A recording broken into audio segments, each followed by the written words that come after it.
Ma'am, বন্ধ্যাত্বের শতাংশ নারী 40 এবং পুরুষদের ক্ষেত্রেও সেটা 40, অর্থাৎ ইকুয়াল হয়ে গেছে। সেটা আসলে কেন? এখন বন্ধ্যত্বটা সোশ্যাল প্রবলেম এবং এটা ফ্যামিলি প্রবলেম, দুটাই হয়ে গেছে। এবং যেটা মানসিক কষ্ট, দাম্পত্য জীবনে একটা অশান্তি বয়ে আনছে।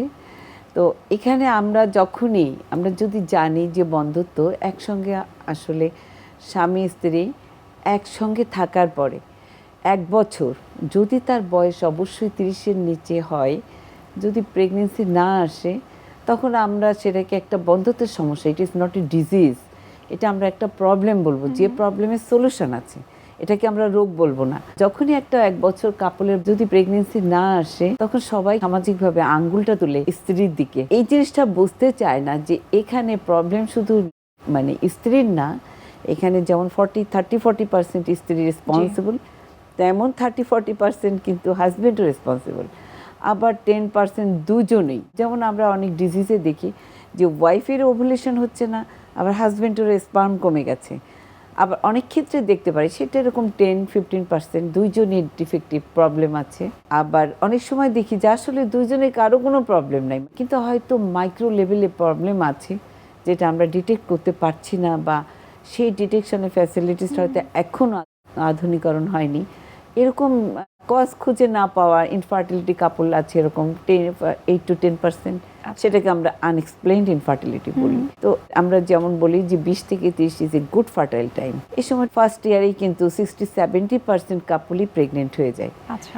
আর ইভেন পরপর যে 2 বছর একসঙ্গেই থাকে, তাহলে 80% পেশেন্টই কিন্তু প্রেগনেন্সি চলে আসবে যদি তার হাজবেন্ডের স্পার্ম গুড কোয়ালিটির, এবং লেডি ওনার যদি হেলদি ইউটারাস, ফ্যালোপিয়ান টিউব এবং হেলদি ওভারি থাকে, তাহলে উইদিন 2 ইয়ার্সের ভিতরে 80% পেশেন্টই প্রেগনেন্ট হয়ে যায়।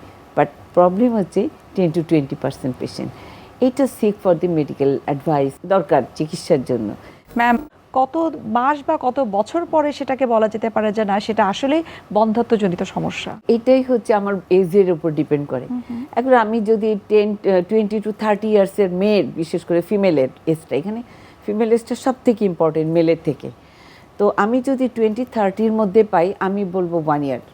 কিন্তু আমার এমন আছে যে বাংলাদেশে বাল্যবিবাহের হার কিন্তু বেশি। একটা 15 বছরের মেয়ে বিয়ে হচ্ছে, 16 বছরের মেয়ে বিয়ে হচ্ছে। এই মেয়েটাকে আমরা মনে করি না যে এর 1 বছর হলেই অমনি তাকে ট্রিটমেন্টে যাও। এক্ষেত্রে আমরা, কারণ তার ম্যাচুরিটি, আমরা জানি যে তার সিস্টেমটা ডেভেলপ করতে, সিস্টেমটা ম্যাচিউর হতে সময় দিতে হবে তাকে। আমরা জানি 18 বছর না হলে একটা মেয়ের সিস্টেমটা পরিপূর্ণ হয় না। তাহলে সেই সময়টা আমি ওয়েট করি, আমি 20-র পর চিন্তা করি। আবার যখন এই স্ত্রীর বয়স 30 হচ্ছে, তখন অনেক রোগ এসে যায় ইউট্রাসে। আমরা জানি যে এন্ডোমেট্রিওসিস একটা ভয়াবহতা রোগ, যেটা বন্ধ্যত্ব করে। আবার পলিসিস্টিক ওভারিয়ান ডিজিজ আছে। এছাড়া ইউট্রাসের টিউমার আসতে পারে, ফাইব্রয়েড বলি। এই ধরনের রোগ আসা শুরু হয় 30-এর পর থেকে বেশি।